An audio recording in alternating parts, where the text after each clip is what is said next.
नमस्कार, एमपीएससी बाबा ट्रिक्समध्ये आपले सर्वांचं स्वागत आहे। या व्हिडिओमध्ये आज आपण पॉलिटी आर्टिकल्स मूलभूत हक्कामधील काही आर्टिकल्स पाहू आणि ते लक्षात कसे ठेवायचे याची भन्नाट ट्रिक्स या व्हिडिओमध्ये आपण पाहू।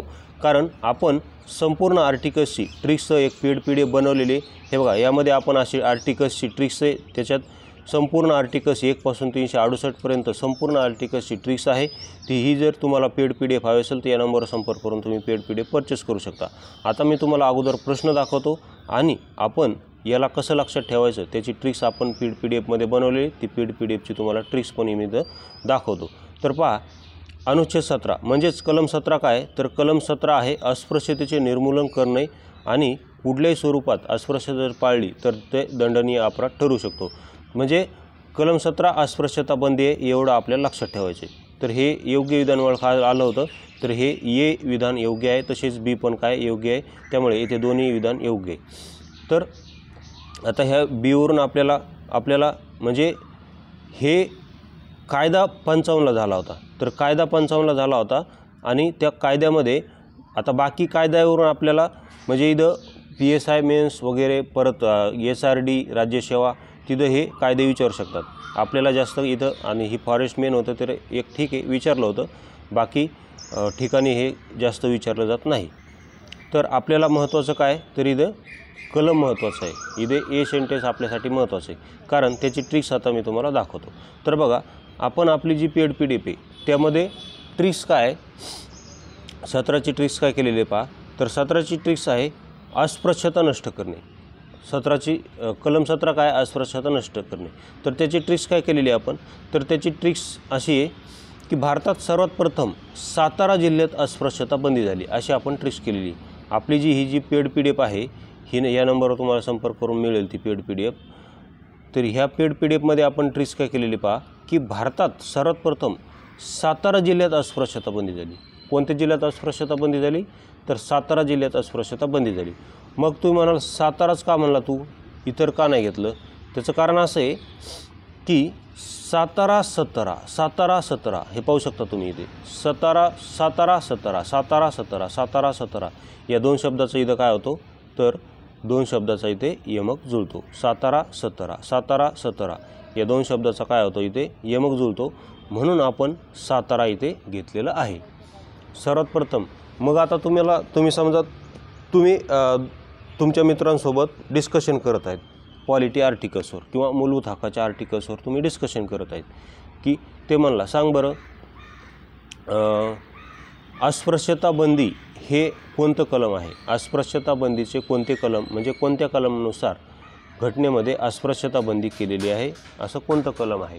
कलम 15 आहे का कलम 16 आहे, कलम 17 आहे, कलम 18 आहे असं तुम्हाला त्यानं विचारलं तर तुम्ही त्याला डायरेक्ट कलम नाही सांगायचं, त्याला डायरेक्ट म्हणायचं सातारा जिल्ह्यात भारतात सर्वप्रथम अस्पृश्यता बंदी झालं असं त्याला म्हणायचं। काय म्हणायचं सातारा जिल्ह्यामध्ये सर्वात प्रथम अस्पृश्यता बंदी झाली असं तुम्ही त्याला सांगून टाकायचं। मग ते एकदम बुचकाळ्यात पडला पाहिजे, त्याला कळालंच नाही पाहिजे, ते म्हणलं पाहिजे की मी तुला कलम विचारतोय आणि तू सांगतोय काय। मग त्याला म्हणायचं की त्या सातारा जे नाव आहे त्याच्यातच कलम दडलेलं आहे ते म्हणजे सातारा 17 म्हणजे 17 कलमनुसार अस्पृश्यता बंदी झालेली आहे।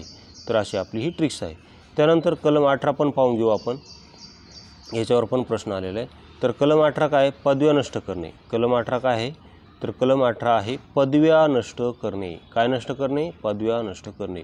तर मग याची ट्रिक्स आपण काय केलेली आहे पदव्या म्हणजेच रिवॉर्ड नष्ट करणे अशी आपण ट्रिक्स केलेली।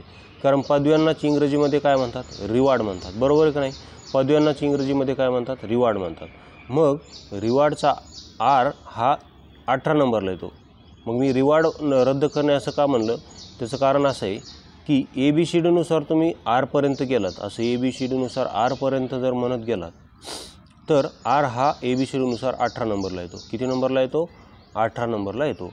म्हणून आपण इथून पुढे काय म्हणायचं पदव्या नष्ट करणे नाही म्हणायचं, तर काय म्हणायचं रिवॉर्ड नष्ट करणे म्हणायचं। कारण रिवॉर्डचा जो R आहे तो ABCDनुसार 18 नंबरला येतो। तसेच हे जे कलम 18 आहे ह्यानुसार पदव्या पण कोणत्या नष्ट केल्या माहिती आहे का? इंग्रजाच्या काळात दिल्या जाणाऱ्या राव बहादूर आणि राय बहादूर ह्या ज्या पदव्या होत्या या पदव्या नष्ट केल्यात। आता आपण भारत सरकारद्वारे दिलेल्या पद्मभूषण, पद्मश्री, भारतरत्न ह्या ज्या दिल्या जातात ह्या रद्द केल्या का 18नुसार? ह्या रद्द केलेल्या नाही, तर इंग्रजाच्या काळात ज्या दिल्या जात होत्या राव बहादूर, राय बहादूर या पदव्या नष्ट केलेल्या आहेत. आणि राव बहादूर आणि राय बहादूर या शब्दाची सुरुवात पण आरने होते, हे पण इथे लक्षात घ्या. राव बहादूर आणि राय बहादूर या शब्दाची सुरुवात पण काय कशाने होते? आरने होते. आणि इथे पण आर किती नंबरला येतो मग?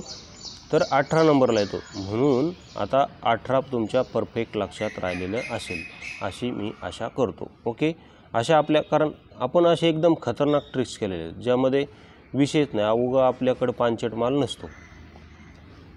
त्यानंतर मी आणखी तुम्हाला काही डेमो दाखवतो. हे बघा कलम 15, कलम 15चा डेमो आहे आपल्याकडे. कलम 15 काय म्हणते?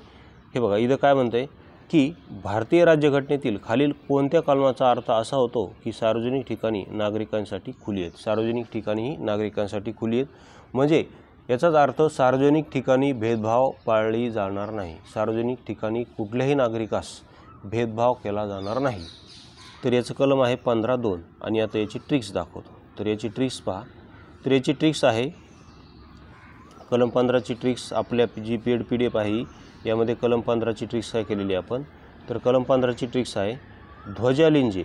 ध्वजालिंजे म्हणजे ध म्हणजे धर्म, व म्हणजे वंश, जा म्हणजे जात, ली म्हणजे लिंग आणि ज म्हणजे जन्मस्थान. या 5 कारणावरून कुठल्याही नागरिकास भेदभाव केला जाणार नाही. आणि मग आता ट्रिक्स पहा. ट्रिक्स काय आहे?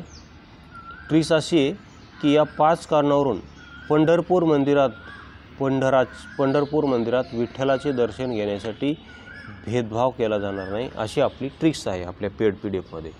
पंढरपूर मंदिरात विठ्ठल रुक्मिणीचे दर्शन घेण्यासाठी या 5 कारणावरून कोणत्याही नागरिकास भेदभाव केला जाणार नाही.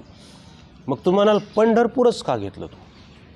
तिकडं जसं आपण सातारा घेतलं होतं तसं इथं पंढरपूरच का घेतलं? त्याचं कारण असं आहे, कलम 17मध्ये आपण सातारा घेतलं होतं, बरोबर आहे. मग कलम 15मध्ये आपण पंढरपूर मंदिरात दर्शन घेण्यासाठी भेदभाव केला जाणार नाही कुठल्याही नागरिकास असं का म्हटलं? कारण पंढरपूर मंदिरच का घेतलं? त्याचं कारण असं आहे की पहा, पंढरपूरची सुरुवात पने होते. या पने पंढरपूरची सुरुवात होते. तसंच पंधरा या शब्दाची सुरुवात पण काय होते? पने होते. मग प फॉर पंढरपूर आणि प फॉर पंधरा, प फॉर पंढरपूर आणि प फॉर पंधरा. म्हणून कलम 15 लक्षात ठेवा, कुठल्याही नागरिकास सार्वजनिक ठिकाणी भेदभाव केला जाणार नाही.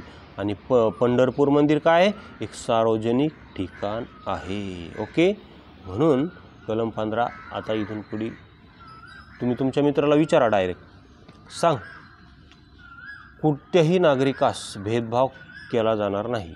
धर्म, वंश, जात, लिंग या 5 कारणावरून भारतातील कोणत्याही नागरिकास सार्वजनिक ठिकाणी भेदभाव केला जाणार नाही.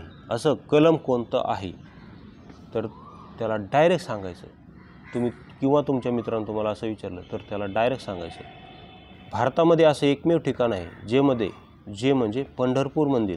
त्या पंढरपूर मंदिरात कोणत्याही नागरिकास धर्म, वंश, जात, लिंग, जन्मस्थान या कारणावरून दर्शनासाठी भेदभाव केला जाणार नाही किंवा भेदभाव केला जात नाही असं त्याला सांगायचं. पंढरपूर म्हणजेच कलम 15. अशा प्रकारे आपल्या खतरनाक ट्रिक्स आहेत. लाईव्ह डेमो तुमच्यासमोर दाखवता. आयोगाचे प्रिव्हियस इयर क्वेश्चन ह्या ट्रिक्सनुसार कसे सुटतात ते पण दाखवलं. त्यामुळे संपूर्ण PDF जर हवी असेल तर या नंबरवर तुम्ही संपर्क करा. तसेच तुम्हाला आणखी काही डेमो पाहायचा असेल तर याच नावाने म्हणजे MPSC बाबा ट्रिक्स याच नावाने आपलं टेलिग्राम चॅनलसुद्धा आहे. ते जॉईन केलं नसेल तर जॉईन करा. त्यावर आणखी तुम्हाला डेमो पाहता येतील. तसेच आपल्याकडं तिथे आपण सायन्सचं पण डेमो दिलेला आहे. तसेच तुम्ही जर आता मेन्सला असाल तर इंग्लिश व्होकॅब्युलरीचा पण डेमो आपण तिथे दिलेला आहे. संपूर्ण डेमो तुम्ही ट्रिक्ससह तिथं डेमो आहेत. संपूर्ण डेमो तुम्ही पाहू शकता. आणि ते जर डेमो तुम्हाला आवडले तरच तुम्ही ही पेड PDF आपली परचेस करू शकता. बाकी व्हिडिओ पाहिल्याबद्दल धन्यवाद. भेटू अशाच नवीन व्हिडिओमध्ये.